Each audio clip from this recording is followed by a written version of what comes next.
G'day legends, welcome back to Roadside presented by Zwift. We're back for our fortnightly show, lands on a Wednesday. Tommy, we've had a huge fortnight again, so much news. The season's going crazy. We've got bloody Jonas out with concussion. We've got Giro Tour wildcards being thrown out like toys in a cereal box. We've got bloody Cofidis managers up to no good. There's just so much, mate. But how have you been? No, I've been good, mate. I've a few late nights with Catalunya that's been on. Oh, the Spanish, the Catalans down on the Iberian Peninsula, they love a late start, hey? And it's been hard work. I've been going into work, a bit tired, maybe underperforming, but nah, it's been good fun, mate. I've had a busy couple of weekends, a few weddings in there. Did you have the phone out on the weddings? Just when the bride's walking down, you just had Catalunya on the old my tiz? partner would be absolutely having 0 bars of that, Lou. She doesn't listen to this, so I can firmly say that I'd be in hot water if that was the case. No. Obviously, the wedding I was at, mate, it was remote, so I actually had no service. My first ever school camp was where it was. Yeah, down in Dwellingup, just an hour south of Perth. Beautiful weather, mate. Steaming hot. Speaking of steaming hot, that's been your form at racing, I hear, mate, through the rumour mill.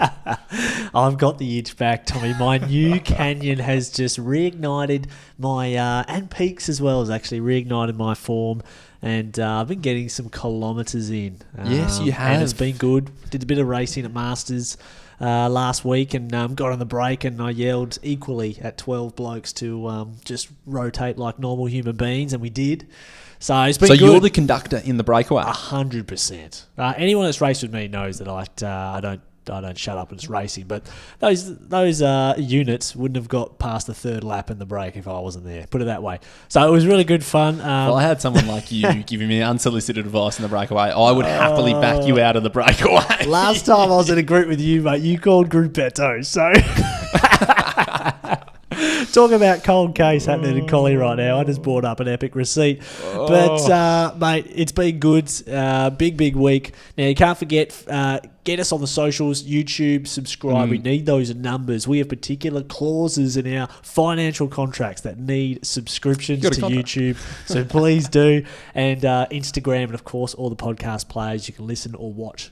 Take your pick. Watching's really good because we've got a new setup. We've got to put a few props from Pirelli, 100%. We had a few prizes that we're supposed to give away. Did they make We've their sent way? some out. I've actually forgotten to send a few out. They're still in the car, but they're in the car in the bags, all right? What else we got here? We've got Durbo's under 23 World Time Trial Championship jersey that his coach received. Durbo signed it, and I bought it at a charity auction. So go me, but weird that he sold it, isn't it, Tom? Shout out to the Big West Australian. He broke his collarbone at Paris-Nice on the second stage. He looked devastated. So, He's the big unit is back racing soon, and we hope he's all right. We hope he can get to Roubaix because obviously that's the big day of the year for him.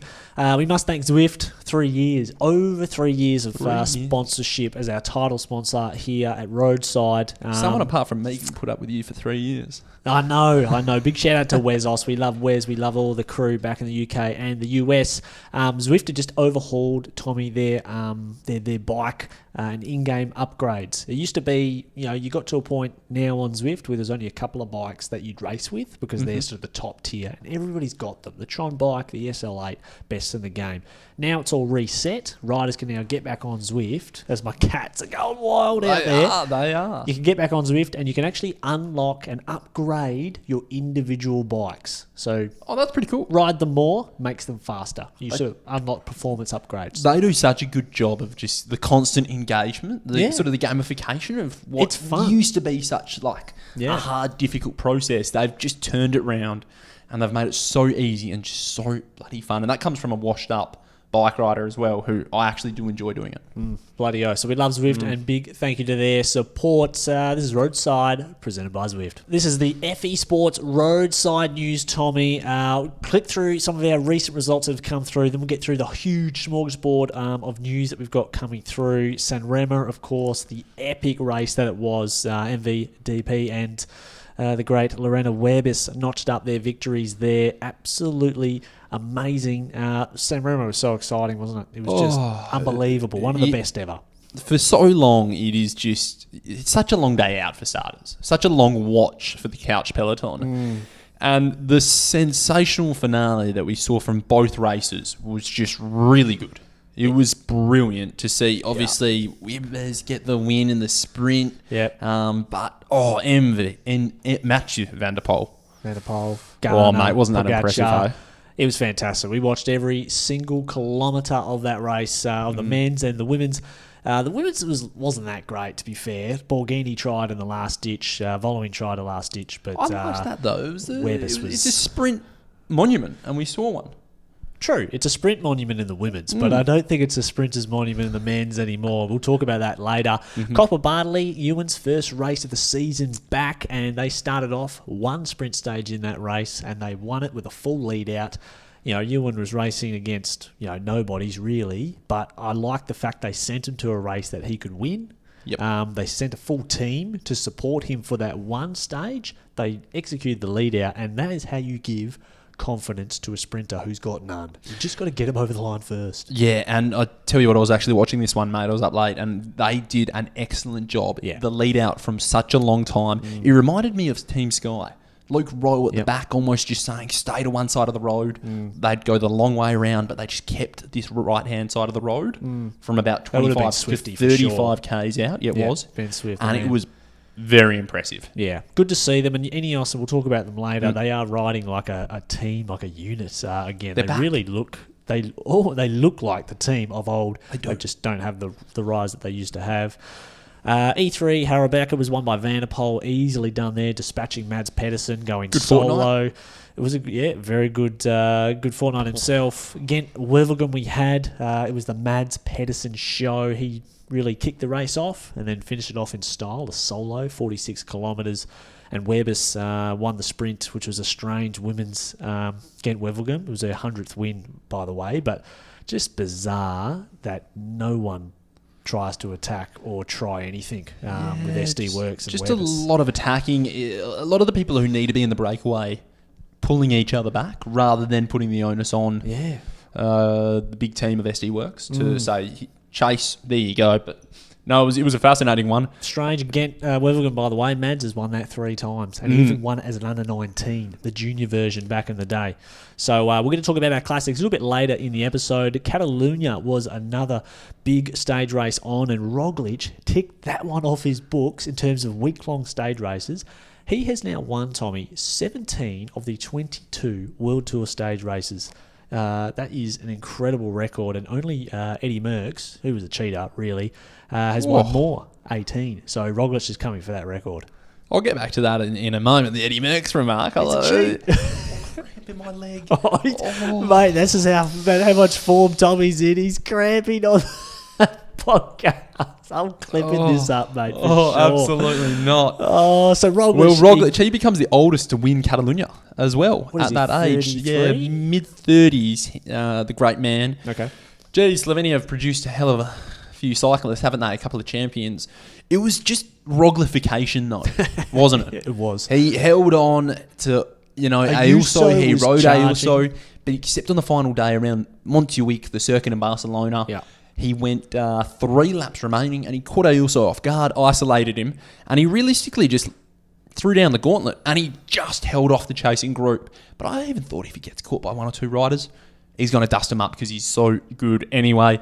And it was bloody impressive by Roglic. Good to see him, and He's it just back. sets up a juicy affair with Ayuso and Roglic at the Giro, which they are the 2 big favourites. We'll talk about one more later in this episode.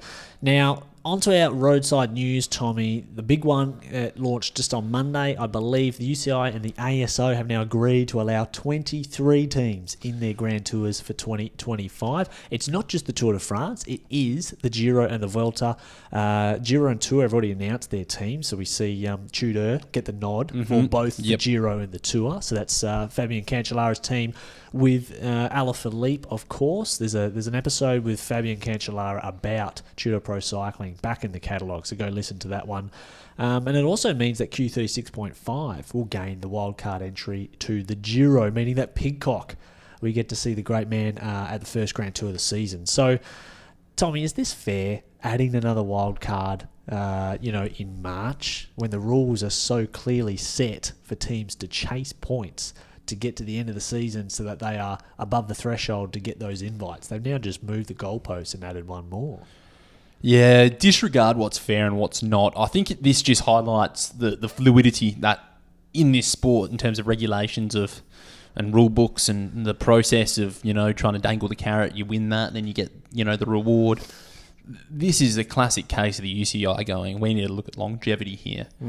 We don't have enough wildcard entries. And we spoke about wildcard entries last episode where traditionally the French would give them to the French teams, the Italians to the Italians, the Spanish to the Spanish.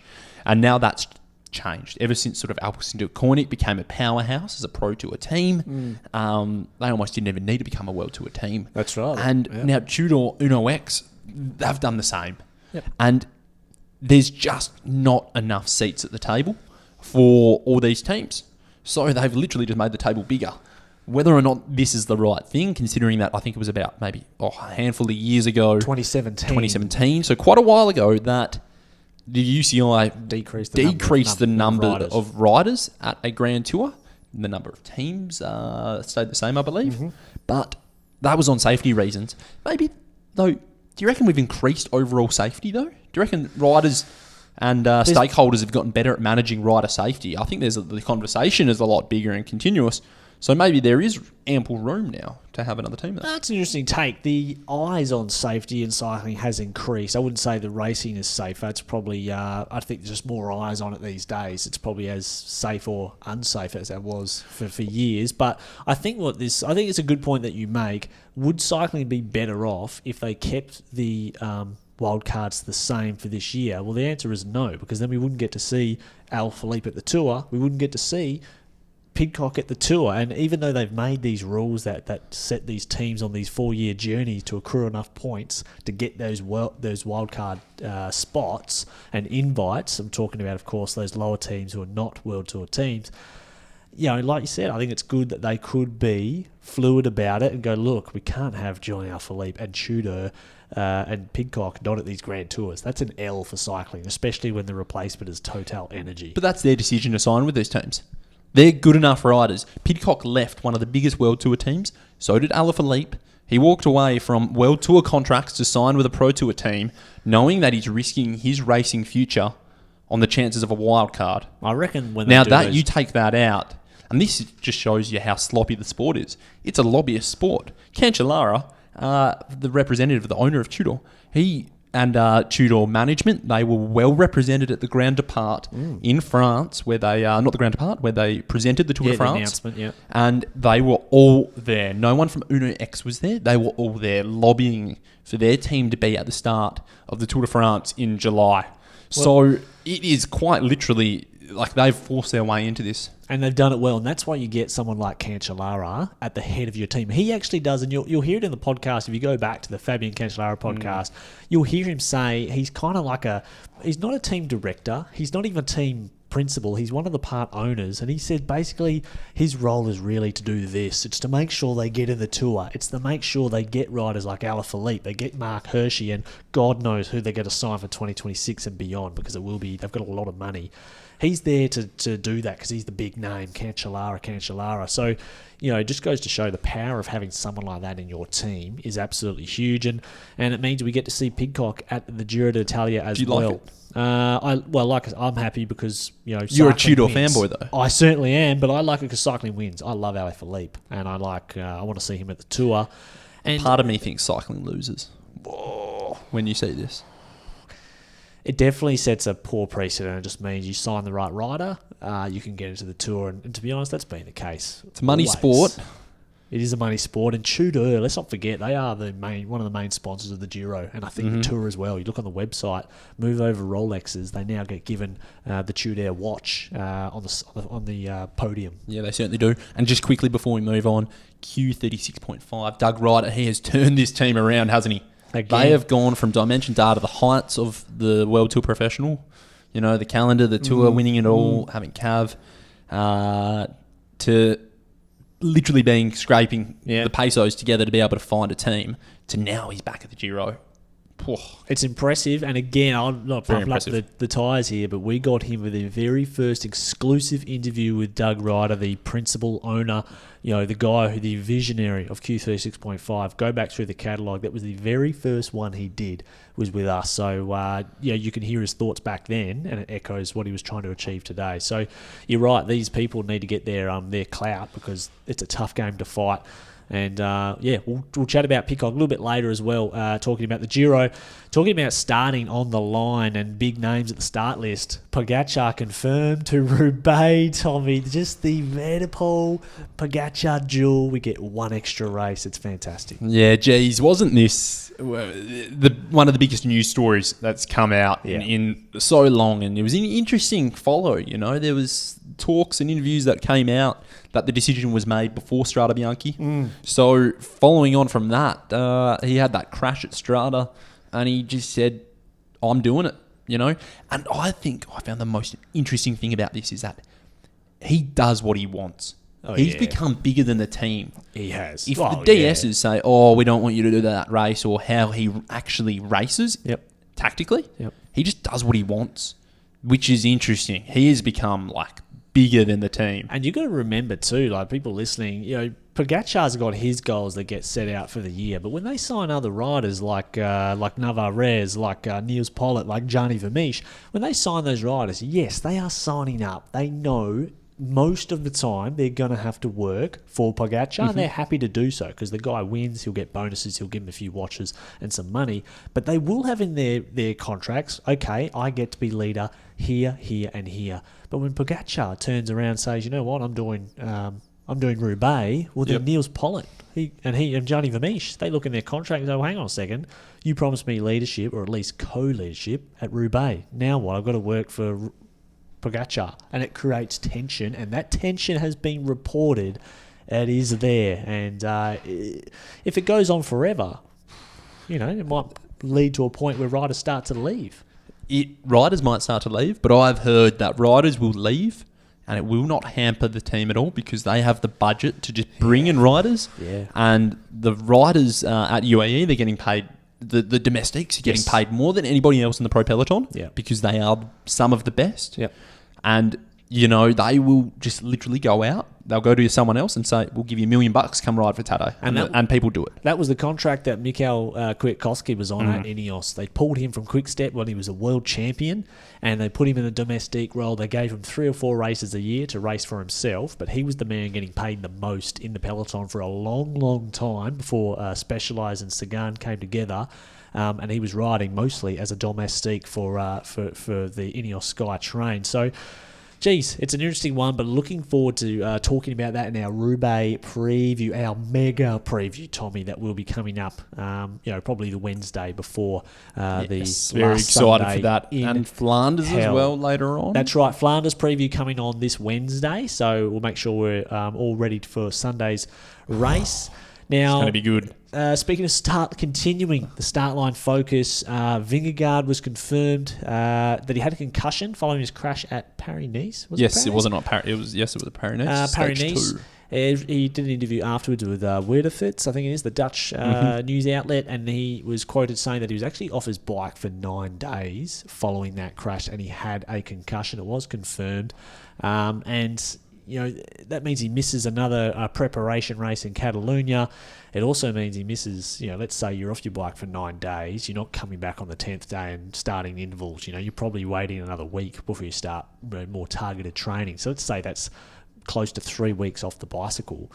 That ain't good at this time of year when you're already behind your form. It doesn't look good for his Tour de France prep. And my big one here for Vingegaard is the team didn't pull him out of the race when they would have had the knowledge to know that he was not feeling good. He was feeling dizzy. He told a teammate he couldn't brake properly because his hands were fucked. He obviously wasn't feeling very good. He made a promise to his wife late last year. He said it in the interview that you can look up last December, that they decided to continue with him being a professional cyclist if he didn't take any more risks. He's trying not to take risks, but the team leaving him out there is creating a risk for him. So I think that's just, it makes it difficult for him. And Geez, that leaves only one race left, really, No, to prepare for the tour. He not just the Dauphiné. He might potentially go to Romandy. That's on the calendar as well. Romandy is a bit of a tune-up for, say, the Giro. Interesting. It was still a World Tour calendar race. Yeah, I know. It's a good race. Yeah, Romandy. Okay. He could go to Romandy. Rich Port's won Romandy in the past, so it's that sort of race. Jonas will be fine. It was a huge blunder, obviously, by, I think, for starters, obviously, Visma to... Yeah, race medical staff, both of them. But it highlights the bigger issue, doesn't it, with concussion in the race? And we saw it a couple of years ago with Romain Bardet. Yep. He was concussed. He was top 5 at the Tour or top 10. Yep. And he had to step off the bike because he got to the end and he was... Where am I? It's ruined careers. Taco van der Hoorn only came back in the summer this year after a year off from concussion. And the concussion protocol rule does indicate that you've got to have a test, you've got to get off your bike, the doctor has to come and assess you, and then you've got to chase your way back on. So these issues, and we see it in the broader area of other sport, in AFL, who, it's an NRL, which NRL, I think they do it very well. They have independent doctors who make the decision when they're watching the play, say, bring me that player, I've got to test him. AFL, I think, will go down that path. I think cycling needs to go down that path. Need to find a way. But there is so much onus on the rider for putting their hand up, and it jeopardises it. It goes against everything that they're used to doing, isn't it? The idea when you crash is that you get up, you've got to chase back on, because the race is gone. They don't know. There's 150 riders in front of you. They don't know you've crashed. Yep. They don't care either. So it's... I think he will be on the start line at Romandy. If not, he will be down at the Volcano, mate, logging the hours. I have no worries. Jonas, come July... he will be okay. He'll be ready to go. He'll be ready to rumble. I think we're getting closer to seeing a Instagram post from Vingegaard on late June saying that he's not in shape, so he's not going to the Tour. I reckon Jorgensen would have been receiving some intel from his team to say, look, make sure you're in really good shape in July because we may need you to be a leader. No way. Absolutely not. The season's planned out. Okay. Jorgensen, he's had his peak. Jorgensen is not good enough rider to just carry form all the way through. He's had his peak for Paris-Nice, building into the classics. He was okay at E3 Hardbecker the other week. He maybe missed out on an opportunity to be able to capitalise on that when he can go deep into the race. Yep. And obviously that goes to the broader extent of Visma. Jonas is the man who can win the Tour de France. He's the only bloke who can beat Tadej. The team they'll put the fires on him. They'll rev him up. They'll get him in the incubator. They'll get the numbers going. Don't you worry, mate. My boy Jonas, I am on the bandwagon. He will be good. Okay. Don't call me the Oracle for nothing, but we'll wait and see. Everyone's keeping receipts. Wait and see. Speaking of start lines. 2027 Tour de France Grand Depart has announced last week that it will depart in the UK. In fact, it will depart in Scotland from Edinburgh, and then stage 2 in Wales and stage 3 somewhere in the UK. They're picking out the location, and I think this is fantastic, and it seems in line with a little bit of a mini resurgence from British cycling. We see the likes of Brennan, who we'll talk about in a second. Ineos seem reborn as with their British and Great Britain and UK identity. I like it, and let's hope this is what the UK cycling needs to sort of revamp their whole scene, and hopefully it trickles down into the grassroots. Yeah, it's an interesting one, considering obviously cycling in the UK is domestically not dead, it's dying. Yeah. And it's close to being dead. Yeah. So I find it fascinating that where the funding... I don't know, I haven't looked into it enough to see where the funding is coming from this. I'm presuming it's federal or state, so to speak, on that end of the stick. I'm always one for grassroots. Yeah. I'm always one for grassroots. You got strong grassroots, and then you have this event when you've got the pathways, it can feed in. So, look, don't get me wrong, it's brilliant, and I absolutely love it. And over the previous editions, I think it was 2014 in Yorkshire, and 2007 in London, that we saw the previous editions of the Tour de France starting in the UK. Bloody brilliant, but with the way UK cycling is at the moment, is this going to save it? Is this going to create generational change? Like, it clearly has worked in 07, but they actually had a Conti team. in 07. That's right. It was a much better scene back then, but I think this will trickle down. You get kids on the start line, they see their favourite athletes, see the world's best, and they say that's where the dreams are made of. There's a famous photo back in 2007 of Teo Gegenhardt with Team Ineos at the time, on Ineos, the Sky back in the day, or some of the British riders, and look where he ended up. So that starts the dream factory. Maybe it reignites some of those fathers and mothers and brothers and uncles who become the volunteers at the clubs and say, you know what, maybe I will put my hand up to work down at the local Club 10 or things like that. So let's hope it does launch something for UK cycling. Now, the Tour de France Femmes route was announced as well for 2025. Now, this is really excellent, and if you click on the route looking online, it looks good compared to last year's route. They started in Amsterdam and worked their way all the way down to sort of the south of France, and this year they're kind of going from the left side to the right side. I don't know if that's east or west, but they start in Brest and they finish in Châtel near Chambéry, which is kind of like the adventure capital of France. So it looks like a really cool route, and they're finishing, or at least the big stage, on stage 7. It goes up the Col du Madeleine.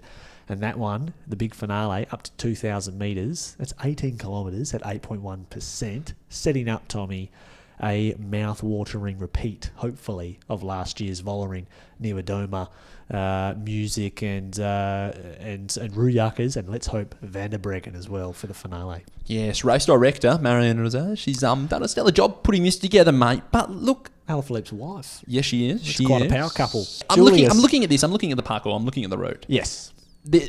For me, it stands out. There's no time trial, and it also stands out. There's 9 stages.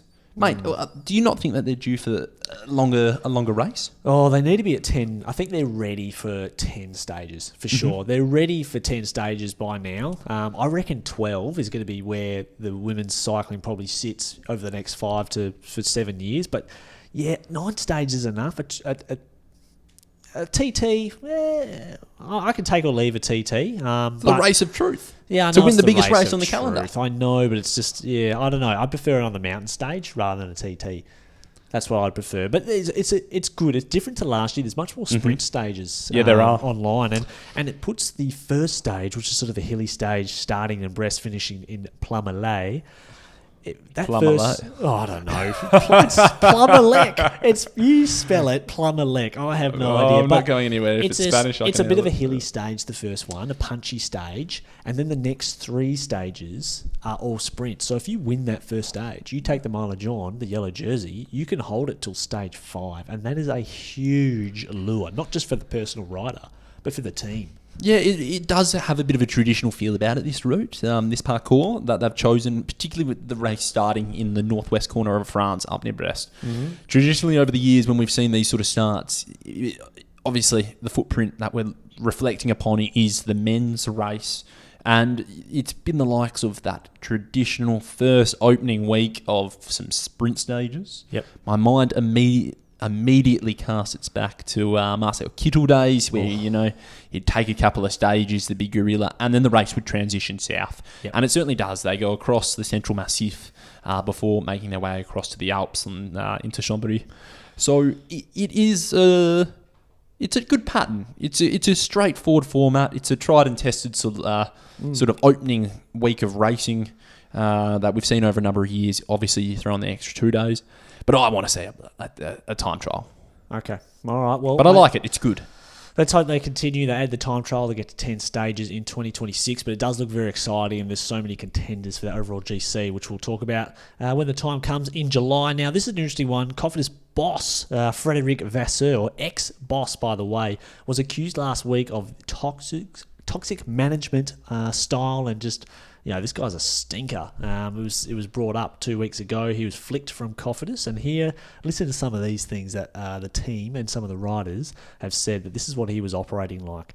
So he'd been with the team for 17 years, and he realised he was being fired last year when he asked why he hadn't got a plane ticket for the pre-season training camp in December. That is a cold as ice way to say there's no way you're coming back. You are a flog. So basically, he was taking away snacks from riders as punishment early last year after a winless meaningless start to the season, saying no snacks when they're on training camps and rides. He's sharing screenshots of race like top 10s and top 20s and making fun of his own riders in the team WhatsApp group, saying, where are you guys? And being jovial in that way.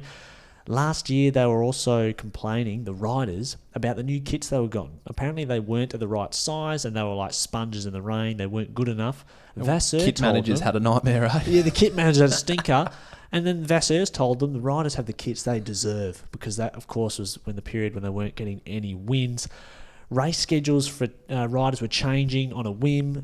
Benjamin Thomas, who's an absolute gun, gold medalist at Paris Olympics, superstar, he wasn't scheduled any races for weeks after he was perceived to have a bad early season start. So they were getting punished in these passive-aggressive ways. And riders were afraid of telling Vasseur what races they wanted to race end of season, because they feared that, just like Benjamin Thomas, he would take them away from him or from them if they were not doing the right thing race-wise. And Coquard, our man Brian Coquard, who's a superstar, he almost quit pro cycling in April of 2024 because of Frédéric Vasseur, and basically he was not happy. So, there are dozens of these old school DSs still in the sport, and particularly in the women's side of the sport as well, from the stories you hear. It's good to see them being called out and named and shamed, because the less of the people like this in the sport, it will be better and actually allow the sport to move forward properly. Yeah, absolutely. Yeah, weed them out and put them in the bin. What a flog. You see, particularly, I think, with more of the traditional teams, the Western European teams that are sort of entrenched in their ways. And we have often heard, particularly, I dare say, from the French teams, and not just Cofidis over the number of years, it has become a bit of a sink or swim. You either become a more developed, internationalised team, sure, maintain your origins, but you've got to bring on big sponsors, and they will not answer or collaborate with these sorts of people anymore. They want to run these teams, obviously, like how they should be with businesses. You have boards, committees, Ineos and those big private sponsors. They are a little bit different when it's the single sole management, but they're still run as a company with a board and committees and executives that will hold, people responsible. And they need to hold people like Vasseur responsible for these sort of actions, because it is just a workplace at the end of the day. And you don't want to go to work and have some old French flog leaning over your shoulder because you're tucking into another carrot milk because you've just finished Group Heado. That does not promote anything. We should look up. That doesn't make you want to do another couple of hours on the bike, does it, mate? I've never seen his results as a professional cyclist. I'm sure he was one back in the day, but I've no doubt he was a doper for sure. What an absolute flog. Tour of Colorado, Tommy, is back for 2026. Now, maybe if you just joined cycling sort of the last sort of 4 years or so, you wouldn't have seen any US professional races, because not since 2019 has there been a US race. They all really got killed by COVID. There was the Tour of Colorado, there was the Tour of California, which was a massive race, which actually launched the likes of Julian Alaphilippe. And they had a big Tour of Alberta was actually a big one as well that lots of the World Tour teams would go to. Today Pogacar actually really stamped his name for the very first time at the pro ranks at the Tour of California, where I think he won the GC and 4 of the stages as a 19-year-old.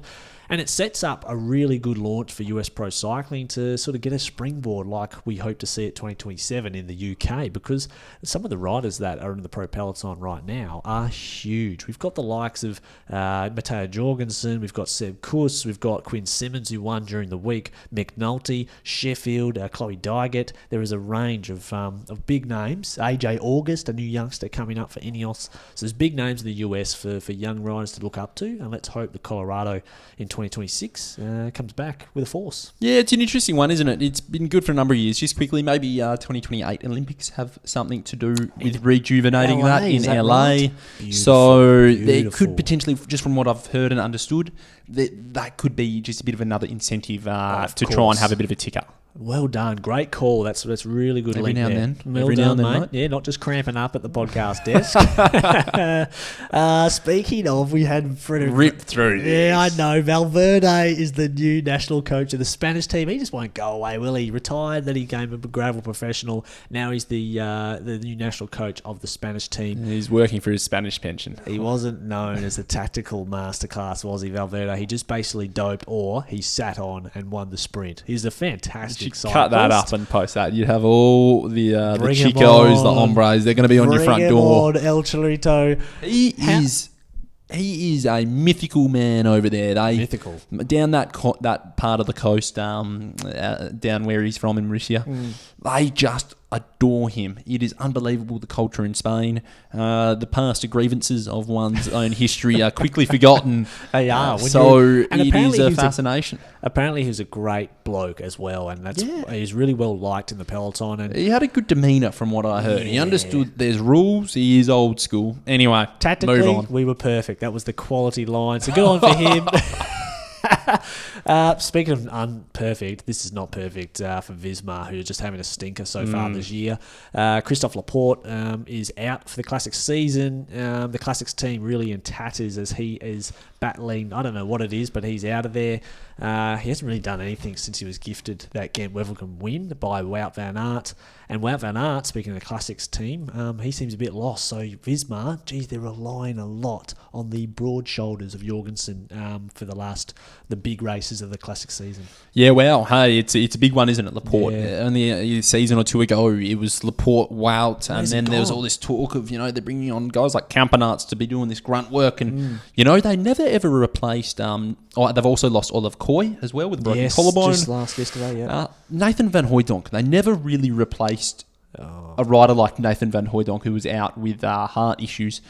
And he's that rider who was always on the cusp of could have won, but he's one of those guys who just either put the race back together if they needed or tore it apart. And even if Wout wasn't the big contender like Van der Poel, having someone like Van Hooijdonk meant they could just play the race from all angles, and they've got no edge at the moment, do they? They don't. So we'll wait and see what happens, but they need Wout van Aert more than ever, that's for sure. Now, the UTCL, the UCI Track Champions League, has been cancelled after 4 years despite a 8-year commitment from Warner Brothers. That is a terrible. I'd love to be in the boardroom and they rip that contract up. The UCI and the Warner Brothers, who obviously own Eurosport, who owned the UTCL, they've committed to reforming track cycling via the UCI Nations Cup. Now, I don't know that you guys are listening, or you, Tommy, but I have never watched a Nations Cup track meet. And I've never watched a Nation Cup track meet. Who cares? I think I watched it once when I was waiting to see if Dan Bingham's Wattbike team would win when they allowed club teams into the Nations Cup, and these guys came in and actually started winning the team's pursuit.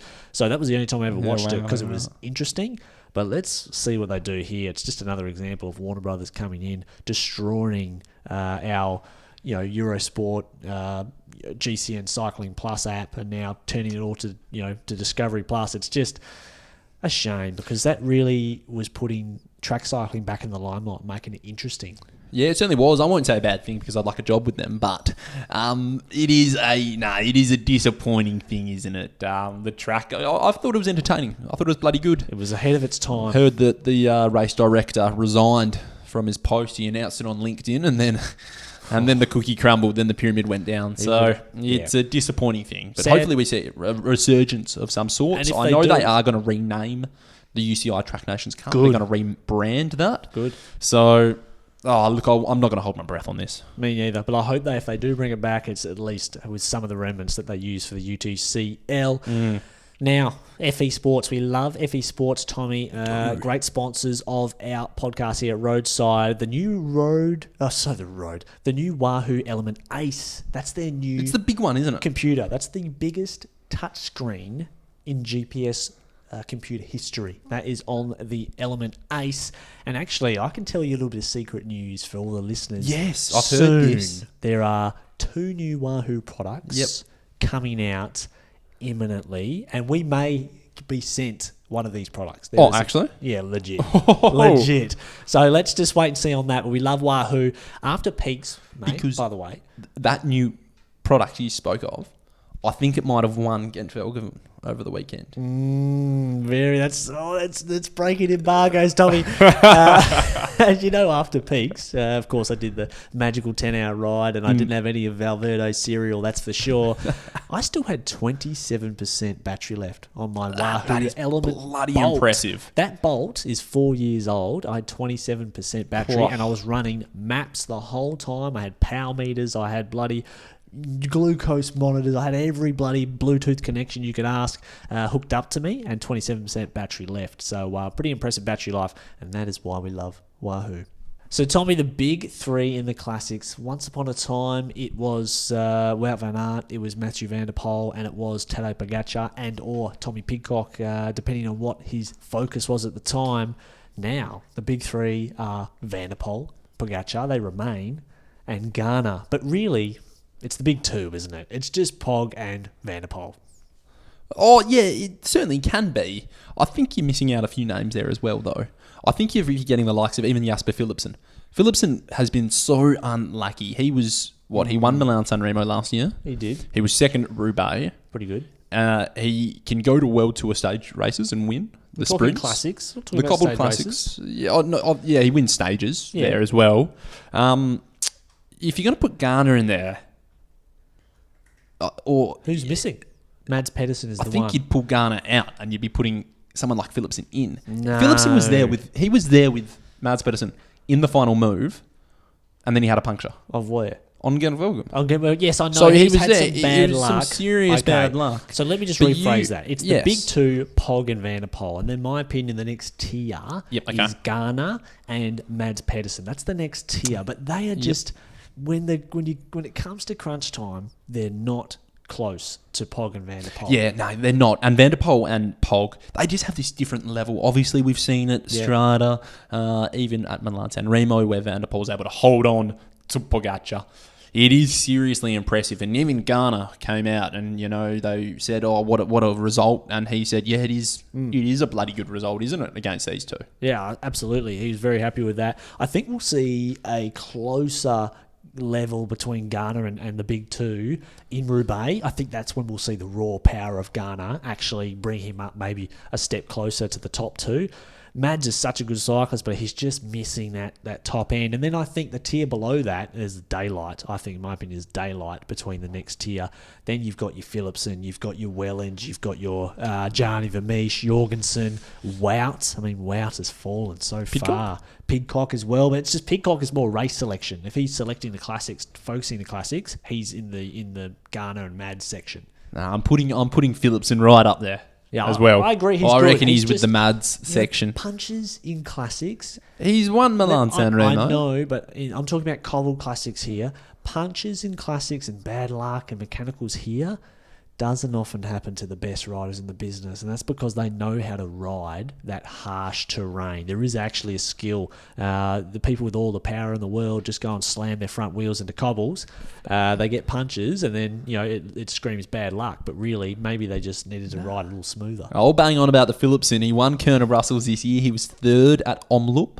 Yep. He would have won Roubaix last year had it not been for his teammate. Were the big two at those races?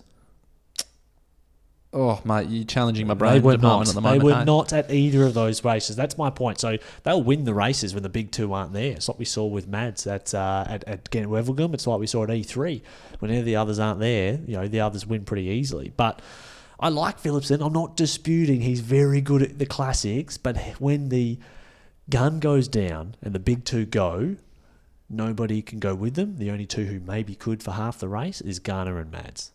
We haven't seen a finale with only once with Van der Poel and Philipsen in the same building. All our questions will be answered this Sunday. At Flanders? All our questions will be answered on Sunday in Flanders at the Ronde van Vlaanderen. It's going to become a race that I think will shock a lot of people. I think because there'll be a lot of eyeballs on the big two that you've said. Everyone's going to try and get ahead of them. It's going to be... Everyone just saw what happened at MSR. They're all going to turn around and be like, we cannot wait for the last couple of climbs to try and follow these guys. Dillier and Vermeersch, they're going to have a shift. That's our preview. Okay, the preview on Friday. We can't go through because that's going to be... Watch out for a preview for Tour of Flanders on Friday.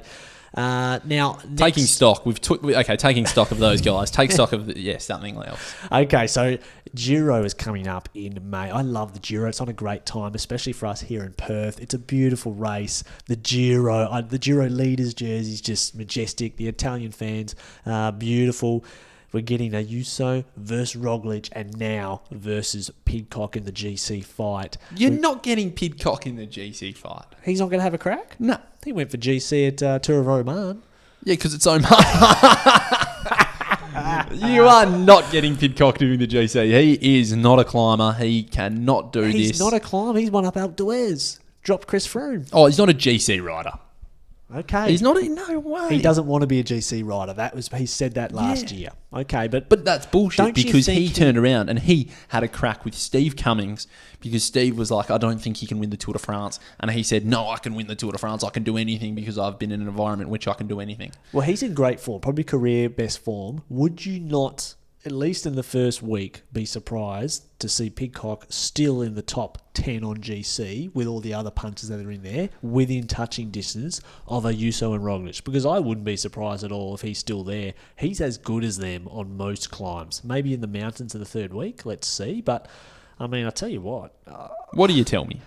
I reckon, I agree he's not a GC rider, and if he just focused on stages, he'll win 5 in the Giro. That'd be magical.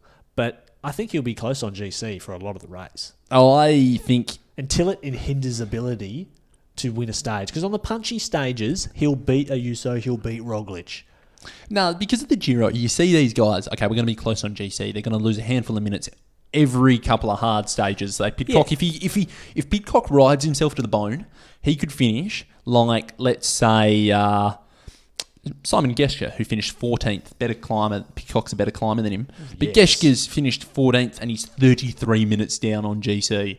The Giro is a lot bigger in terms of time gaps than the Tour. You get guys who just go like, I can get a top 20 at the Giro or something like that if I ride it hard on these climbs. The Tour's the same, but no one gives a shit about that. And I tell you what, Pidcock, he does not care about finishing 20th to 10th, even to... I agree. I would say to 5th on GC. I agree with you. He would rather walk away with having won the pink jersey, the Maglia Rosa, worn it in the first week, where there's opportunity. You can do that on the first stage Yeah, too. you can. I had a look at it. You can. It suits him to a T. How many stages does he win at the Giro? I don't think that's the right question. I don't think that's the right question because I think he's going to win stages.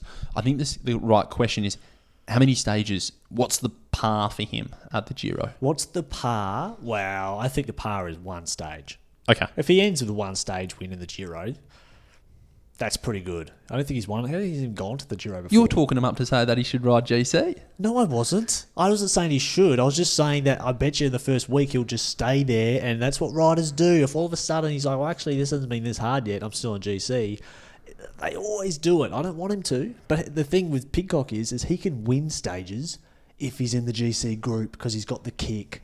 You know, other GC riders usually can't kick their way out of a plastic bag, so they can't win those finales. They have to go on the break later and ride off the wheel, fucking old mate Geske with the beard, you know. But Pidcock can actually win from the GC group, but I hope he doesn't. I think he wins. You know, I think the par is 1 stage. I mean, that's a bloody good achievement, a Giro stage. Yeah, that's a season to go home and be happy about, particularly as a Pro Conti team. I think realistically, internally, I reckon he's gone, I want to win 2 stages. That sounds pretty fair. A quick question for you, moving on, but keeping in the Italian theme. Is it time, Tommy, for sprinters to give up on Milano San Remo from what we've seen? No way. Absolutely not. No way. If Pog's not there, if he's not on the start list, and Pog is a freak, he tore that race up. He did. And I think, you know, obviously he might try and do that again next year. Don't forget, everyone forgets, he's invested a lot of time and energy in trying to be good at this time of year, particularly for Milan San Remo. He wants to win all the monuments. Now, take that away and, you know, without getting those results, maybe next year he might go, I can't do that. I want to go try and win the Tour of Vuelta. He hasn't really featured that much of the Vuelta in a couple of years. Maybe that's next on his list. So he might turn around and say, oh, no, I'm not going to be good at Milan San Remo.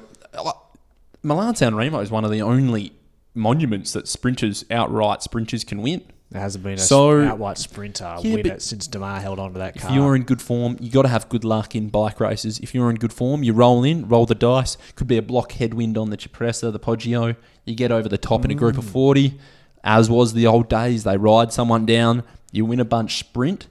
No worries. You know what I'd love You got to go. You got to go if you're a sprinter. All right. I think it's time for them to give up. But how good would the breakaway win be? Wouldn't we just love to see a break? What happened to the 20 minutes they used to give the old Italian bloody cafeteria bloody workers? Just give them 25 minutes and out they go. Little gelati on the way. Just a couple of, how good, by the way, Milano Sanremo has been and gone, so we won't touch on it that much longer. But I think the most beautiful thing about that race when we were watching it was the screams of the fans for Pipo. Oh, the finale. Tifosi. You could hear it through the TV coverage. Pipo, just out of their windows. I love to see it. Tommy, we've got our last words and our local Aussie watch coming up after this next break. This is Roadside, presented by Zwift. So, Tommy, final words to wrap up a huge podcast, 50-odd minutes already in here by the time I trim some of the things out. Local Aussies, I want to bring everyone's attention to a friend of ours and a listener who will be listening for sure, Lucy Fitchus, an Australian and a born-again West Australian who signed with the St. Michel Auburn 93. That's changed, but St. Michel team. It's changed. Hang on a second, I've got it right here. No, St. she Michel isn't. Preference Homes Auburn 93. It's too that's long, good. but it is actually the team that started as a club in France. But Yep. I want to draw your attention to her results this year. She was signed to the team her very first year in the Women's World Tour, or racing the big races. They get to go to the Tour de France. Yeah, this they team. have been, They've and they got will. 10 riders on the roster, 7 go to the Tour. Lucy Fitchus is known as a sprinter. She's extremely fast, cleans up here in Australia. But she can do more than that. And I looked at her classics campaign. She's ridden Omloop. She rode Omloop Newsblad. And then she rode another classic Hageland, Les Armin, another Belgian race, and then Knockert Course, Classic de Prana de Pana, and Gent Wevelgem just gone. Those are the races that are hard yakka, Tommy. Oh, yeah. Most Australians in their very first year in the World Tour or Women's World Tour, they go to just the 1.1s and they get piped and they get DNF'd after 100 kilometres. It's a really hard change and a huge difference of riding and racing in those conditions. But Lucy has finished every single one of them well and truly in the pack and had some really good results. A 28th in Omloop Van Hecht Hageland, 70th at Les Armin, 94th. And it sounds like those results aren't great, but they are for a first-year rider riding in these huge races. Then a 19th, a 17th at Depana, and a 30th at Gent Wevelgem. These are hectic races. She's cleaning up UCI points. And then for her team, she's actually got the most UCI points of her St. Michel Auburn 93 Preference Homes team if you take away some of the points from late last year that's obviously still counted in the calendar year. So Lucy Fitchus is showing that she's not just a sprinter, she's got the engine and the grit to race these hard races, and I think she's just booked her ticket to the Tour de France Femmes for 2025. Yeah, let's hope so. Would love to see her on the start line. Nothing would... Yeah. She'll be there. Geez, That's not even what West she Australian does. contingent, they'd be up and about. Oh, she's West Australian. Yes. No worry about that. She's got to change over to the Scorchers as well, by the way, Lucy. Who else is on the list that you've noticed, Tommy? Oh, mate, your boy, the king from Kalgoorlie, Gilmore, he went over and he won the Tour of Taiwan, got the overall, got another stage. He was doing the job as well for a teammate. So they won 2 stages. There was a bit of beef in that too, by the way. They finished first and second on GC by seconds. What's the beef? Well, I think the other rider also wanted to win. And guess Funny what? about that. Only the one who really wants that fucking win gets it. And Brady got it. That's why we love him, because he's got that dog in him, Tommy. Yeah, no, it was a good result and puts him, inches his way towards that World Tour contract, which, you feel so strongly about. I'm always waiting to, I love to see the proof of the pudding, the results. I want to see him in Europe, but I want him to see it. Yeah. A little bit closer to home, John. I started eating fish and all of a sudden I'm winning classics. A little bit closer to home, and we've had the track champs over the week, Australian last week. Championships. They actually were on Fox, you know that. Katie Bates behind the mic, doing a great job doing the stream. On you, Katie. On the call. John Carter, John Carter wins the second Elite National Scratch title. He was third in the kilo, the boy from Mundeering. The JC driver he is known as, Tommy. And you sent me a message thinking that I was doing the old cycling social media post. Because you've coined the term. You haven't coined the term. You've hijacked the term. It has been passed on. JC Driver has earned the term. They're using it in the socials now, and that's just what happens to nicknames. And he's riding like the driver. He won that national title for the second time. Easy. The third in the kilo just shows what type of rider he's versatile, isn't he? He is like. So good to see it. Shout out to the great man. Now I want to finish with this because I want to ask you. Pro Velo, the series here in Australia, the first of its its inaugural edition, the domestic series. It's done and dusted. You were at multiple events. The winners, it was highly touted that, the two overall winners, if they were under 23, would get a stagiaire role or a contract with the Jayco, the Jayco development teams. Jack Ward, Sophie Ma, they have won those respectively. Was it a success? Where do you stand on this with Pro Velo now that the dust is settled on it? And what's your take on it?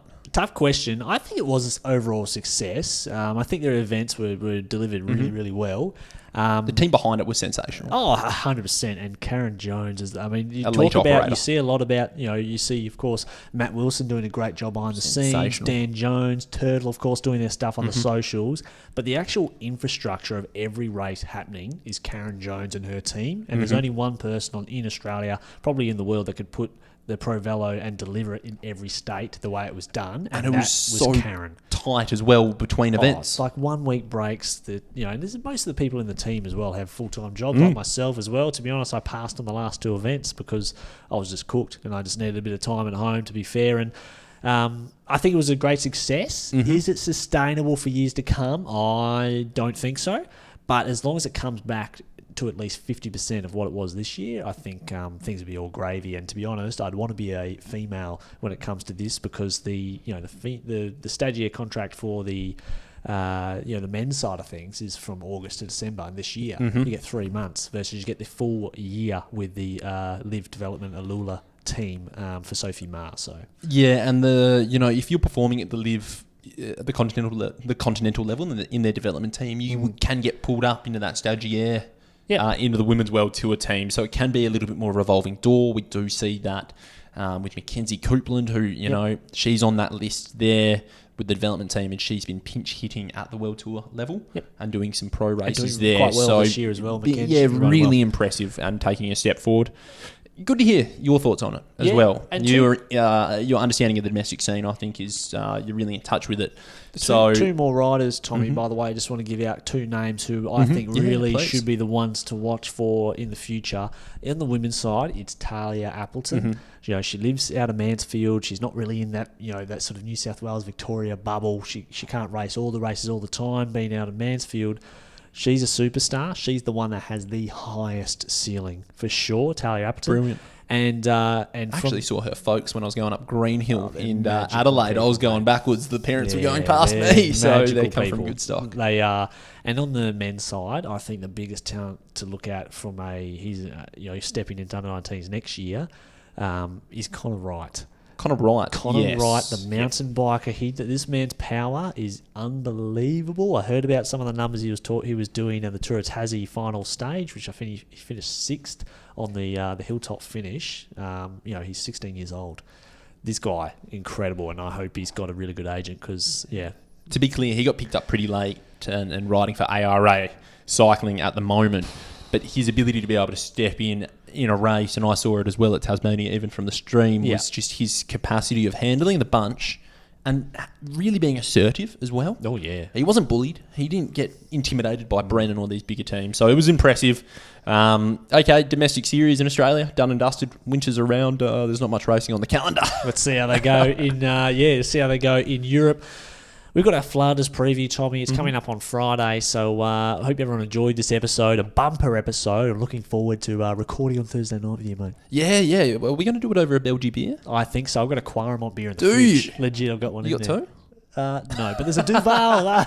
There's a Duval as well. You can have that one. I'll take